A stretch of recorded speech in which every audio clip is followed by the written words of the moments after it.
board. And also the Kanto huge land, most people don't know very much. The Kanto huge land in Manchuria. North Korea Communist and Chinese Communist Party leader, I return back again. Kanto huge land in Manchuria also occupied long time ago, during the 20th centuries. And also North Korean Communist and Chinese Communist parties leaders say bloody alliance against the USA, but I am doubt in their heart ceaseless conflict between Chinese nationalism, yeah. Chinese ethnocentrism and the Korean nationalism, centering on history, centering on those countries' territory.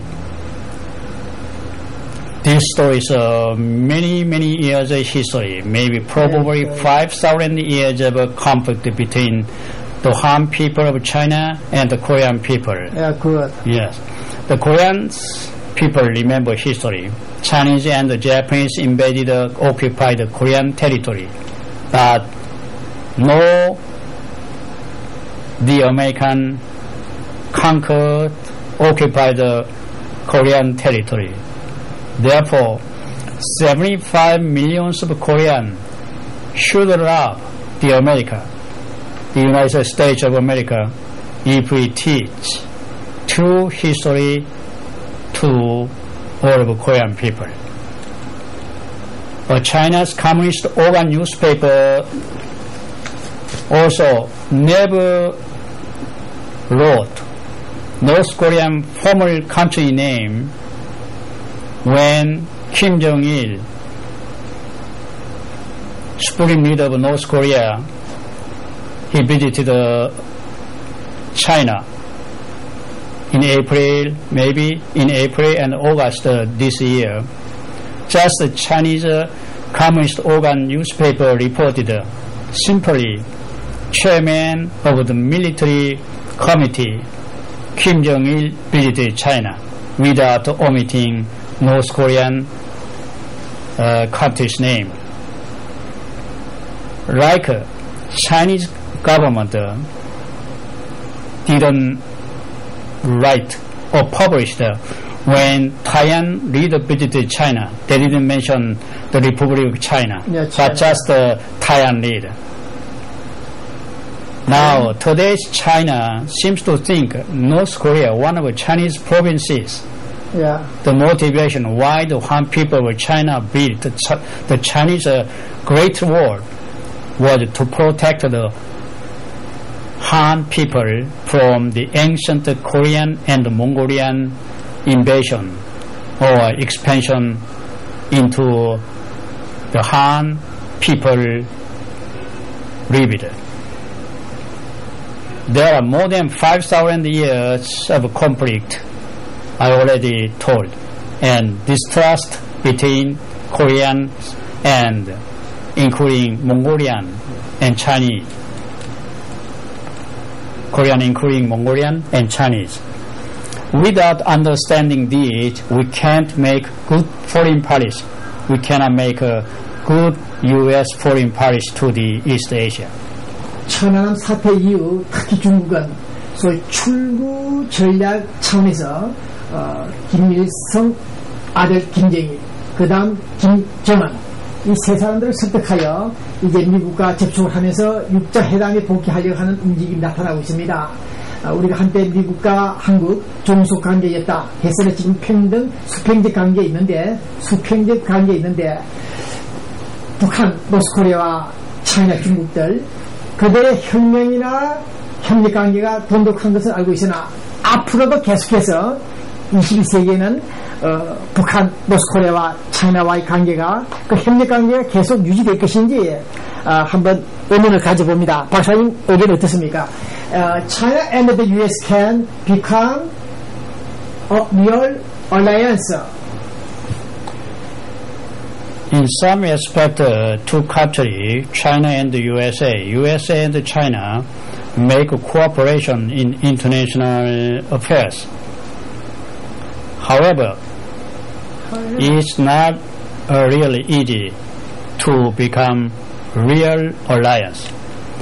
Chinese became a semi-colony. The reason why the China became a semi-colony by Western powers, including the British Empire after the Opium War and the Nanjing Treaty by the British Empire or Anglo-Saxon power. They have antagonism and fear of the West, including USA. They are also too ambitious to rule over the world or expanding into all over the world.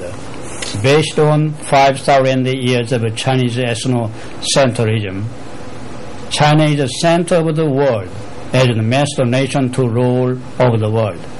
This Chinese view on history is particular, different from British, American, other countries. So in conclusion, USA and China may make some cooperation for some purpose, but not easy to become a real alliance, because in this world only one sun and only one moon. We don't have two suns. 답변이 감사합니다. 천안함 사태, 어쨌든 간에 이 천안함 사태로 인해 가지고 특히 우리 한반도에 유익한 도움이 되는 전화 이북의 기회가 되지 않나 그런 기대도 갖고 있는데, 어쨌든 우리 미국, 아메리카가 대아시아 정책에 있어 어떤 정책을 추진해야만이 하는 것이 미국 국익에 도움이 되고 또 우리 한국, 코리아에 도움이 될 수 있는지 한번 관찰해 보시죠. I think the USA, the best foreign policy to Asia is two. One is the balance of power policy to Asia. The other one is the open door policy for freedom and democracy, free trade, investment, economic policy. 네. Particularly to the East Asia, Japan, Korea, China. From geopolitical point of view, the Korean Peninsula is so important for the American interest and national security.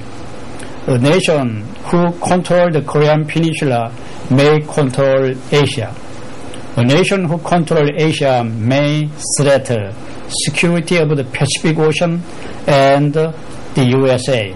네. There was a good example in the 20th century. Japan attacked Pearl Harbor to conquer America.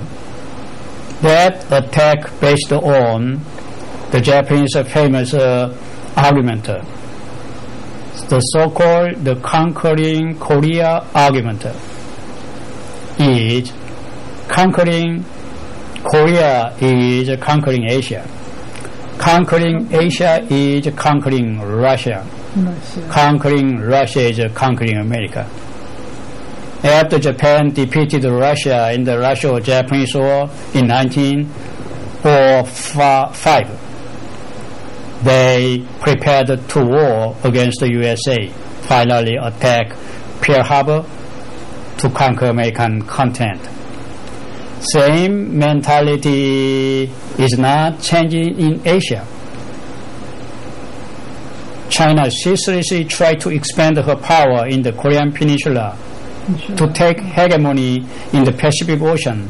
In these days, China threatened the USA to destroy American warships if American warships come to the Yellow Sea between the Korea and China. China has been extorting also ancient Asian history, which Koreans rule over huge Chinese territory as if the Chinese rule of Manchuria and other Chinese territory. Yeah. Not only Chinese, but also Japanese extorted many East Asian histories to control Korea, Korean Peninsula, the Korean Peninsula and Asia. The American leaders must pay attention to these invisible expansionist ambitions. Finally, to strengthen American national security. Finally, maybe conquer America. Unfortunately, many of American scholarly world and the political society are under the Chinese and Japanese colonial legacy, which make American students and national leaders people not to know truth of history. Ignorance of history will make untrue image of Asian countries and cause to make an unwise policy decision to damage American national interest and the peace of Asia. We must not forget there are so many honest and good Chinese and Japanese people who love truth of history, freedom, democracy, and peace. I have so many good Chinese friends and Japanese friends who share with our goals of freedom, democracy, peace. We have to help China take the open door policy for freedom for Chinese people and Han people and the other ethnic people such as Tibetans, Koreans, Mongolian, Manchu, and other peoples. Extortion of history and communist dictatorship, ultra-nationalism come from ignorance. Unicracy must destroy ignorance for freedom and democracy and civilization. The best U.S. foreign policy to Asia is not to allow any single country to control the Korean Peninsula, but in a balance of power to help Korea play a role to make a balance of power with the American USA. For effective efforts, Korea, Mongolia, Philippines, Australia, Thai, Vietnam, New Zealand, Indonesia, Thailand, Chinese liberal, Tibetan, Mexico, Canada, Israel, Egypt, Saudi Arabia, Lebanon, Morocco, Turkey, and Japan, and the Pacific Rim countries, and the American continent countries with the USA must establish toward the Pacific Cooperation System or Union and the Triple Union AAA or America, Asia, and African Union under the great leadership of the United States of America. It's important for Asian countries to support the USA leadership and mutual cooperation toward the such ideal goals in various ways. The powerful Pacific and AAA Union under the American leadership will make this world an ideal society for freedom, democracy, and peace, for prosperity.